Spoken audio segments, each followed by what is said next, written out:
يسعد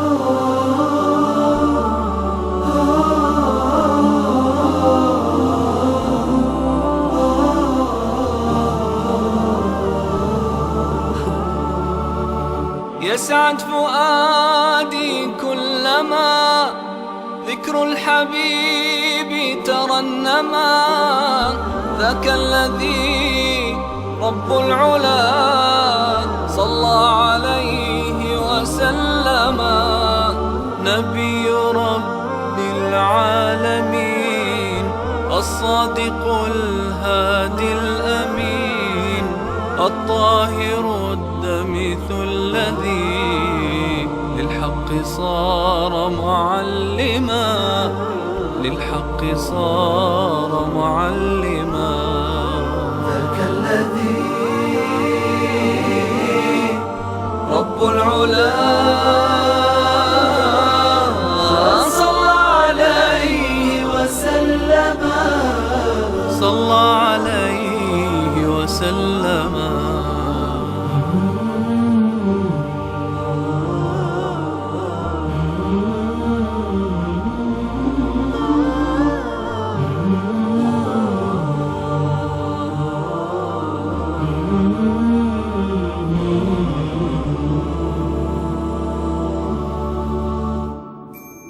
كم كانت لحظات جميلة عشناها مع الحبيب صلى الله عليه وآله وسلم، قبل ولادته إلى بعد وفاته.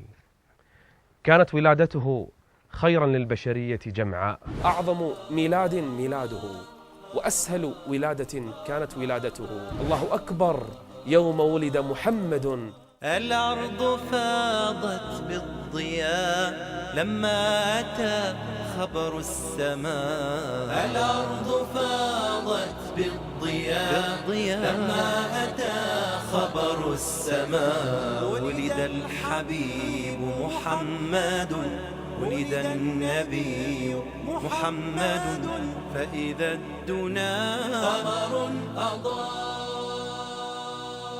ولد عليه الصلاة والسلام في عام الفيل، توفي أبوه قبل أن يولد فلم ير أباه، وتوفيت أمه وهو صغير فأصيب بمصيبة لم ير أباه. أبوه مات قبل ولادته، أما أمه فقد فجع بها وهو غلام لم يتجاوز السادسة من العمر. قال الله: والضحى والليل إذا سجى، ما ودعك ربك وما قلى، وللآخرة خير لك من الأولى.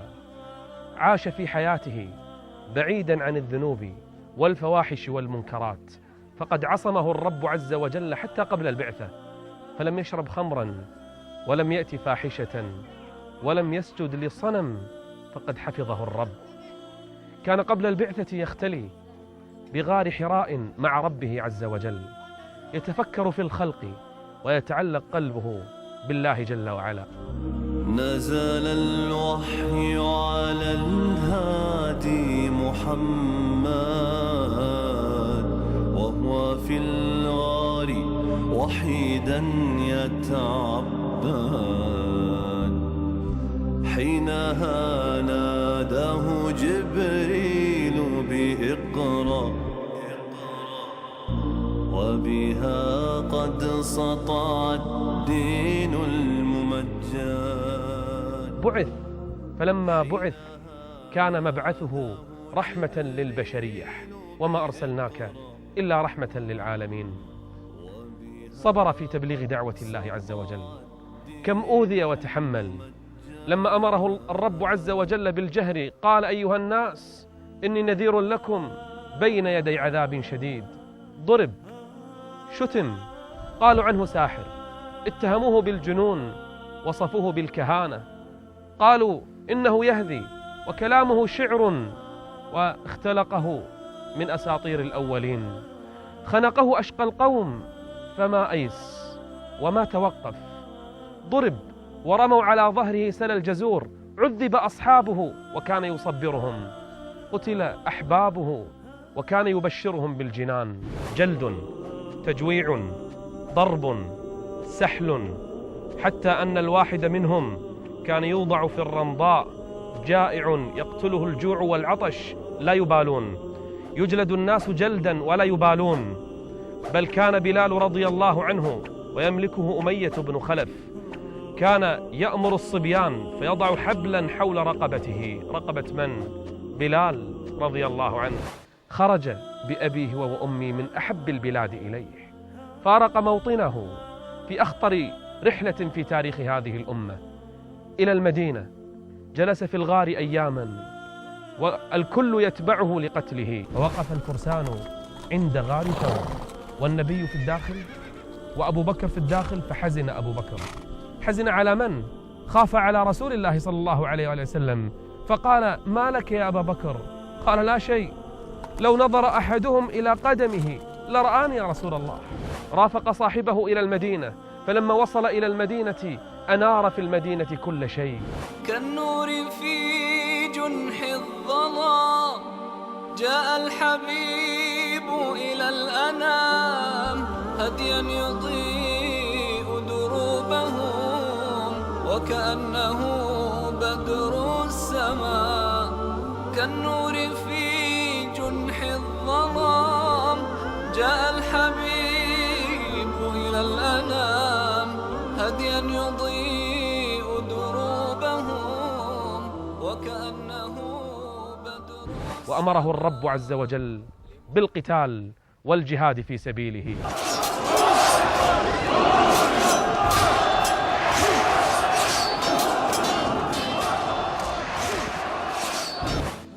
كان بين ثلاث: عدو خارجي، وعدو مجاور اليهود، وعدو في الداخل المنافقون.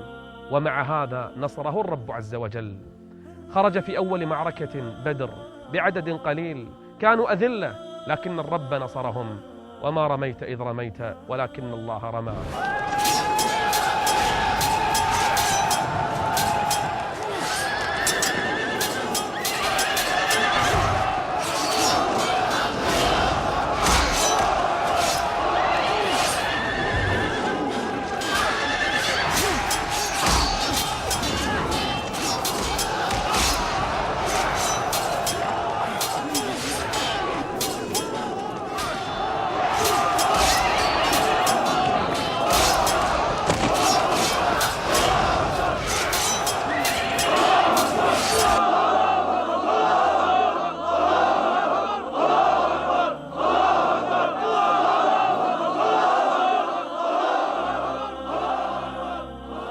أما في أحد فقد جرح وشج وجهه وكسرت رباعيته وسقط في حفرة كاد أن يقتل فيها، وقتل أحب أصحابه وجرح الكثيرون، لكنه صبر وكان يمسح الدم ويقول: كيف يفلح قوم شجوا وجه نبيهم. حشد الكفار حشد المنتقم، أعلنوا الحرب وجهزوا الرحال، بلغ الأمر النبي عندها، عبأ الجيش وهيأ الرجال، أمر الرماة ألا يبرحوا، جبلا يحضن ساحة القتال، التقى الجيشان والنصر بدا، مثل بدر الليل ساعة اكتمال، خلف الرماة أمر المصطفى،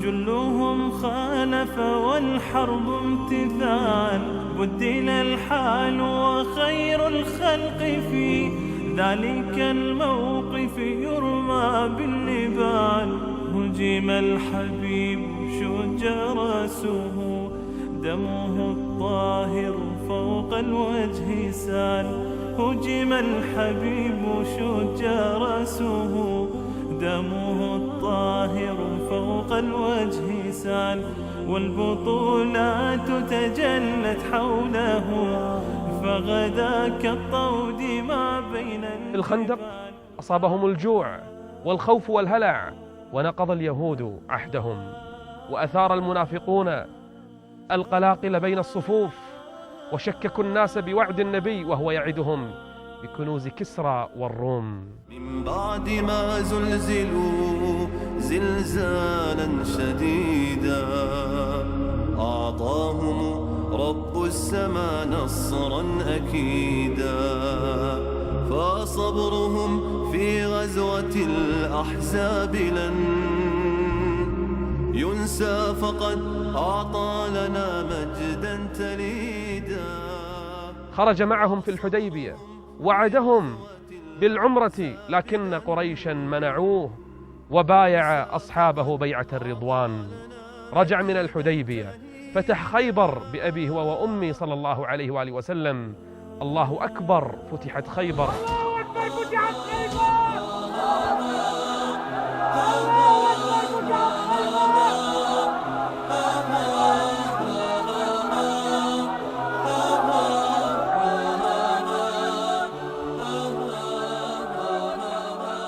دخل مكة فاتحا متواضعا، وأطلق الناس، وعفى عمن عاداه وعمن ظلمه.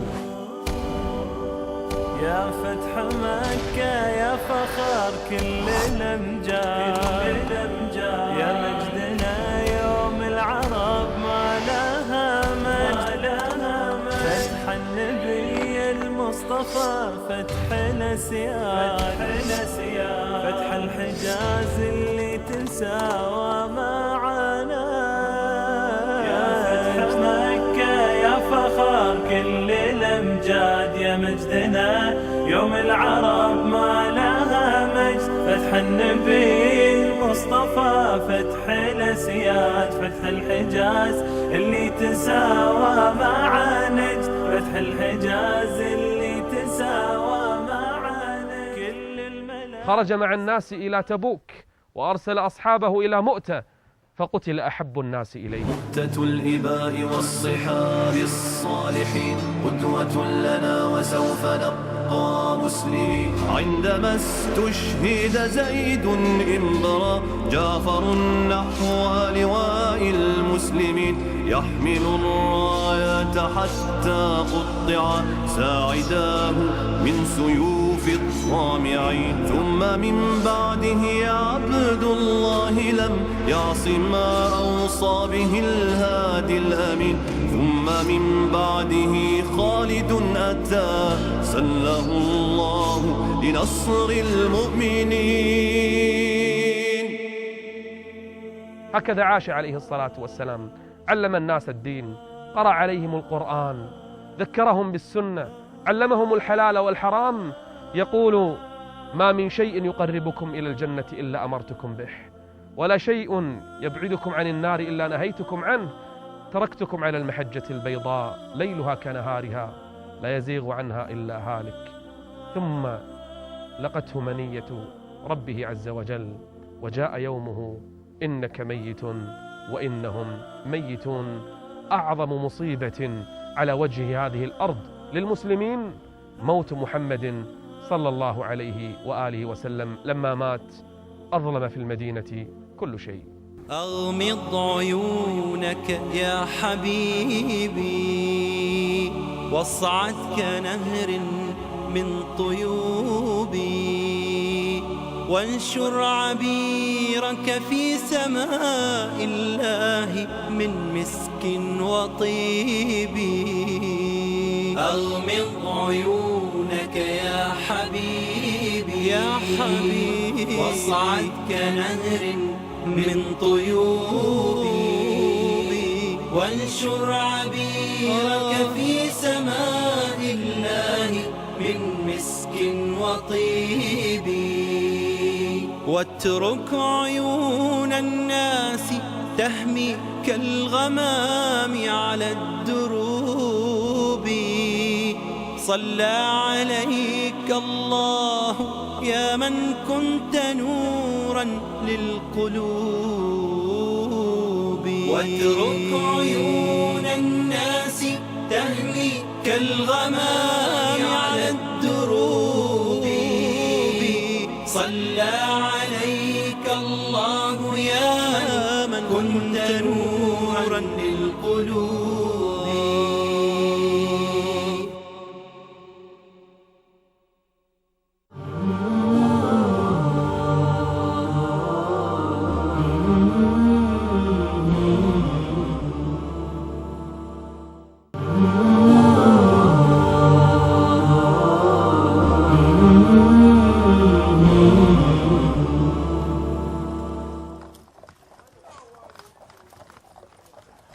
نحن نتحدث عن من؟ نتحدث عن محمد صلى الله عليه وآله وسلم، خير الخلق، أفضل من مشى على هذه الأرض. إنه سيد الأولين والآخرين، سيد ولد آدم يوم القيامة ولا فخر. جاء في وصفه صلى الله عليه وآله وسلم أنه لم يكن طويلا ولا قصيرا، كان وسطا، كان من أجمل الناس. يقول أنس: ما مسست ديباجا ولا حريرا ألين من كف رسول الله صلى الله عليه وآله وسلم. جميل الشعر، لم يكن جعدا ولا مسترسلا، كان بين كتفيه علامة تسمى خاتم النبوة، أقرب وجهه إلى الاستدارة، إذا ابتسم كأنه فلقة قمر. يا الله، ما أجمل ابتسامته.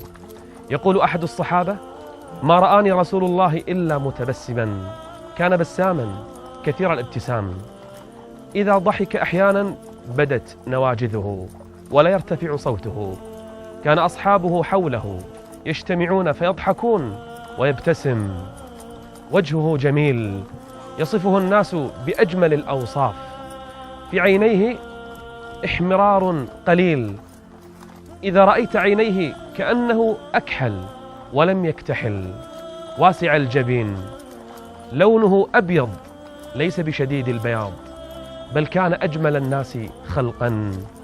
وصفه الرب عز وجل بأنه رحمة للعالمين. إذا مشى كأنه ينحدر من صبب، لا يتماوت في مشيه ولا يتسارع فيه، بل كان يعتدل. يحب لبس القميص والأبيض من الثياب، يلبس الرداء والإزار، ويلبس عمامة ما أجملها، ليست بكبيرة ولا بصغيرة، متواضع، إذا رأيته أحببته، رأيت الصدق في وجهه.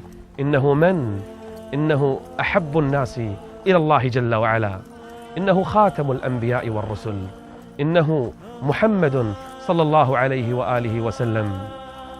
في بيته لا تجد كثير طعام ولا شراب، يعتمد على الأسودين، التمر والماء. تقول عائشة: يمر الهلال تلو الهلال وليوقد في بيت أزواج رسول الله نار، ليطبخ فيه طعام، أحيانا يجوع فيربط الحجر على بطنه. لقد جاءكم رسول من أنفسكم عزيز عليه ما عنتم حريص عليكم بالمؤمنين رؤوف رحيم. يحب الطيب ويستعمله كثيرا، بل كان عرقه الذي يخرج من جسده من أطيب الطيب، فلا تخرج منه إلا الرائحة الطيبة. حتى بكاؤه كأزيز المرجل، كالماء يغلي في القدر، فلا يرفع صوته لا ببكاء ولا بصياح ولا بغيره. أحسن الناس خلقا وخلقا. وصفه الرب فقال: وإنك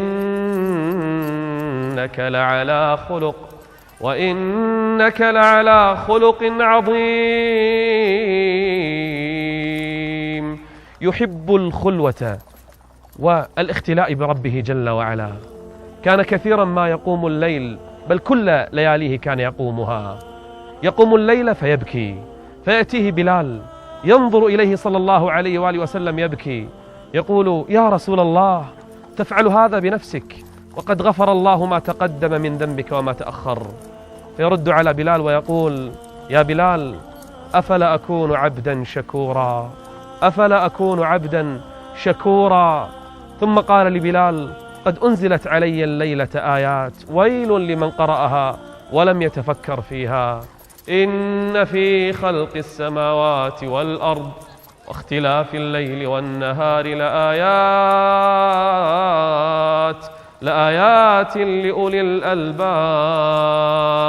خدمه أنس 9 سنين، يقول: والله ما نهرني ولا كهرني ولا قال لي يوما لشيء فعلته لما فعلته، ولم يقل لي يوما لشيء لم أفعله لما لم تفعله. 9 سنين على هذه الحال. يمر على الصبيان فيسلم عليهم. سمع أن طفلا غلاما للأنصار مات طيره، فإذا به يذهب إليه ويواسيه، يقول: يا أبا عمير، لطفل صغير يسميه أبا عمير: يا أبا عمير، ما فعل النغير؟ من مثله في خلقه؟ من مثله في وصفه؟ يحزن لحزن الناس ويفرح لفرحهم، متواضع حتى إنك إذا رأيته لا تعرف أنه رسول الله من شدة تواضعه. رآه بعضهم من رسل بعض الأمم، رأوا أخلاق أصحابه معه وحبهم له، فلم يروا ملكا في الدنيا كرسول الله صلى الله عليه وآله وسلم. هذه بعض أوصافه وبعض أخلاقه. والله لو تكلمنا لا مرت علينا الساعات والأيام والشهور لا نوفي رسول الله حقه، فهو إمام المتقين وسيد ولد آدم ولا فخر. لمحمد خلق عظيم، وبحبه من لا يهيم، والله جل جلاله صلى عليه وسلم، صلى عليه وسلم. ذاك الذي رب العلا. من تمام معرفتنا بالنبي صلى الله عليه وآله وسلم أن نعرف أهله وذريته وآل بيته بأبي هو وأمي صلى الله عليه وآله وسلم. أزواجه من هن؟ أولاده وبناته من هم؟ آل بيته الذين ذكرهم الله في القرآن من هم؟ أزواجه الذين سماهم الرب عز وجل في القرآن ووصفهم، وأزواجه أمهاتهم، أي هن أمهات المؤمنين. أولهن خديجة بنت خويلد، أول زوجاته صلى الله عليه وآله وسلم، أحبها حبا عظيما، ناصرته، وأول من دخلت في الإسلام، واسته بمالها وبنفسها رضي الله عنها. أقرأها جبريل السلام من ربها عز وجل، وبشرها النبي صلى الله عليه وآله وسلم ببيت في الجنة من قصب لا نصب فيه ولا وصب. هذه السيدة سماها النبي صلى الله عليه وسلم، قال: سيدات نساء العالمين 4، وسمى منهن خديجة رضي الله عنها أول زوجاته. ثم تزوج سودة بنت زمعة، وكانت من السابقين في الإسلام. ثم تزوج عائشة بنت أبي بكر الصديق، هي الصديقة بنت الصديق، وفضل عائشة على النساء كفضل الثريد على سائر الطعام، بل برأها الرب عز وجل في القرآن بسورة تتلى إلى يوم القيامة. وسمى الله الحديث والطعن بعائشة بهتان عظيم. وتزوج النبي صلى الله عليه وسلم حفصة بنت عمر ابن الخطاب رضي الله عن عمر ورضي الله عن ابنته حفصة. وتزوج كذلك النبي صلى الله عليه وآله وسلم زينب بنت جحش. تزوج زينب بنت جحش بنص القرآن بعد أن طلقها زيد بن حارثة: فلما قضى زيد منها وطرا زوجناكها. فكانت تفتخر أنها لم تزوج بولي، إنما زوجها الرب عز وجل. وكذلك تزوج النبي أم المساكين زينب بنت خزيمة. وتزوج النبي أيضا صلى الله عليه وآله وسلم أم سلمة بعد أن توفي زوجها. وتزوج أم حبيبة رملة بنت أبي سفيان، تلك التي لما جاء أبوها إلى بيتها قبل إسلامه أبو سفيان أبعدته عن فراش رسول الله، قالت: هذا فراش رسول الله وأنت رجل مشرك نجس، وهذا كان قبل إسلامه. كذلك تزوج النبي جويرية بنت الحارث رضي الله عنها، وكانت أيضا زوجة عاقلة لبيبة بنت سيد قومها. تزوج النبي أيضا صفية بنت حيي ابن أخطب بنت سيد يهود بعد أن قتل، فاعتقها النبي فأسلمت وحسن إسلامها، وكانت من أعقل النساء بل روي أن جارية تكلمت بعرضها فلما علمت اعتقتها لوجه الله.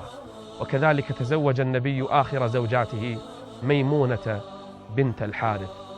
هؤلاء زوجات النبي اللواتي وصفهن الرب عز وجل في القرآن: وأزواجه أمهاتهم. فمن تمام حبنا لرسول الله نحب زوجاته ونوقرهن ونقدرهن. أما أولاده وذريته صلى الله عليه وسلم فأكبرهم القاسم، ولهذا يكنى بأبي القاسم، ثم الطيب، ثم الطاهر. 3 من البنين و4 من البنات: أم كلثوم وزينب ورقية، وأصغرهن فاطمة من البنات. هؤلاء كلهم أبناؤه من خديجة رضي الله عنها. أما إبراهيم فقد رزقه الله عز وجل من مارية القبطية. هؤلاء هم أبناؤه. الذكور ماتوا جميعا قبل البعثة، أما البنات فأدركنا البعثة وأسلمنا وهاجرن معه صلى الله عليه وآله وسلم، ومتن جميعا قبله إلا فاطمة بقيت بعد النبي وأسرعت لحاقا به. هؤلاء أزواجه وذريته. أما آل بيته فهم ليس فقط أزواجه وذريته، بل كذلك بنو هاشم وبنو عبد المطلب، آل جعفر، آل عقيل، آل عباس، آل علي، كلهم آل بيته. يوم من الأيام رأى النبي الحسن فأدخله تحت كساء أسود، ثم رأى الحسين فأدخله، ثم رأى فاطمة الزهراء فأدخلها، ثم رأى عليا فأدخله، فقرأ: إنما يريد الله ليذهب عنكم الرجز أهل البيت ويطهركم تطهيرا. وكذلك ابن عمه عبد الله بن عباس وجعفر بن أبي طالب. علي أبو الحسن رجل يحبه الله ورسوله، أول الداخلين في الإسلام من الذكور. أما الحسن فهو سيد الناس، أصلح الله به بين الناس. أما الحسين ريحانة رسول الله، هو وأخوه الحسن، كم كان النبي يحبهما حبا عظيما. فاطمة بضعة منه وكان يحبها حبا كثيرا، بل هي سيدة نساء العالمين. هي فاطمة الزهراء، من أبوها، من زوجها، من أبناؤها، من أمها، إنها فاطمة. أما علي، أما جعفر فهو الطيار، وهبه الله جناحين يطير بهما في الجنة. أما ابن عباس فهو أفقه الناس بكتاب الله جل وعلا. ولا زالت ذرية آل بيته صلى الله عليه وآله وسلم باقية ما شاء الرب عز وجل. وصى النبي بآل بيته فقال: أذكركم الله في أهل بيتي، أذكركم الله في أهل بيتي، أذكركم الله في أهل بيتي.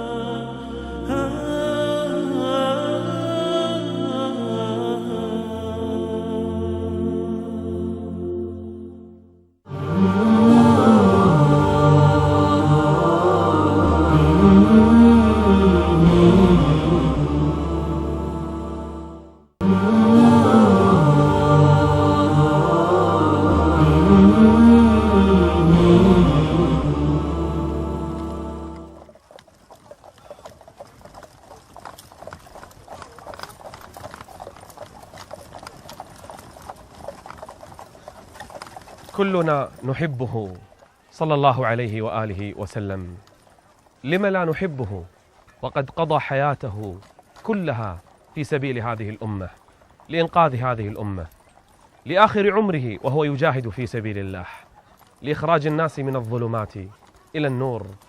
سئلت عائشة عن سبب صلاته آخر عمره وهو جالس قاعد، قالت: مما حطمه الناس، أي أن الناس أتعبوه بأبي هو وأمي صلى الله عليه وآله وسلم.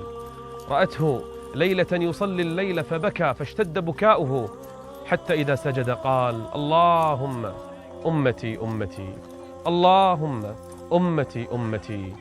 يأتي يوم القيامة كل الأنبياء يقولون نفسي نفسي، يقولون نفسي نفسي، إلا هو سيد ولد آدم يوم القيامة ولا فخر، يقول: أنا لها أنا لها. فيأتي إلى ربه وما كان لأحد أن يدخل على الله جل وعلا إلا محمد صلى الله عليه وآله وسلم، فيسجد بين يدي الله.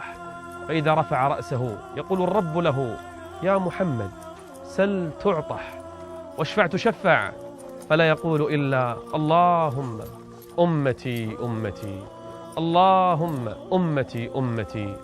يأتي رجل من أصحابه يبكي، فيقول النبي له: وما يبكيك؟ يقول: تذكرت الموت وأنه حائل بيني وبينك يا رسول الله. من شدة حبه لرسول الله يبكي لأن الموت سيحول بينه وبينه، فيبشره النبي بحديث: يحشر المرء مع من أحب، ومن يطع الله والرسول فأولئك مع الذين أنعم الله عليهم من النبيين.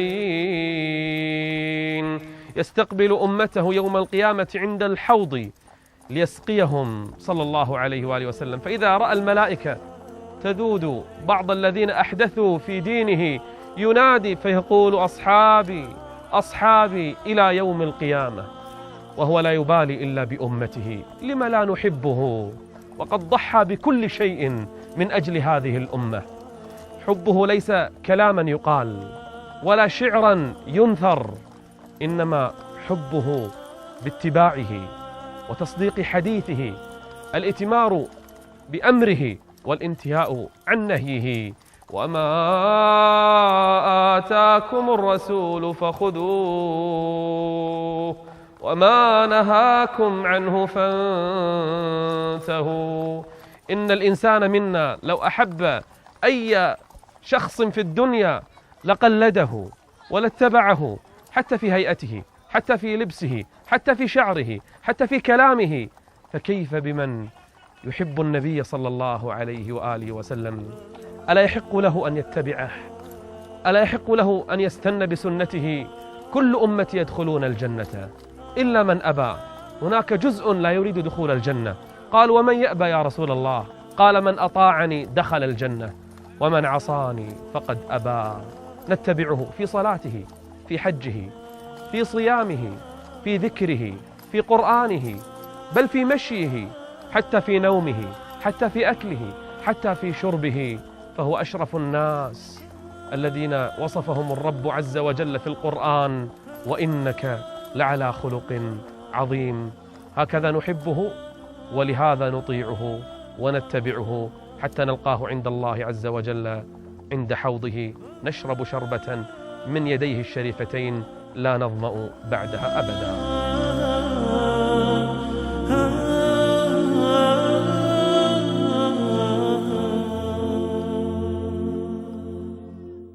كالنور في جنح الظلام جاء الحبيب إلى الأنام، هديا يضيء دروبهم وكأنه بدر السماء. كالنور في جنح الظلام جاء الحبيب إلى الأنام، هديا يضيء دروبهم وكأنه بدر السماء. لمحمد خلق عظيم وبحبه من لا يهيم، والله جل جلاله صلى عليه وسلم. لمحمد خلق عظيم وبحبه من لا يهيم، والله جل جلاله صلى عليه وسلم، صلى عليه وسلم. ذاك الذي رب العلا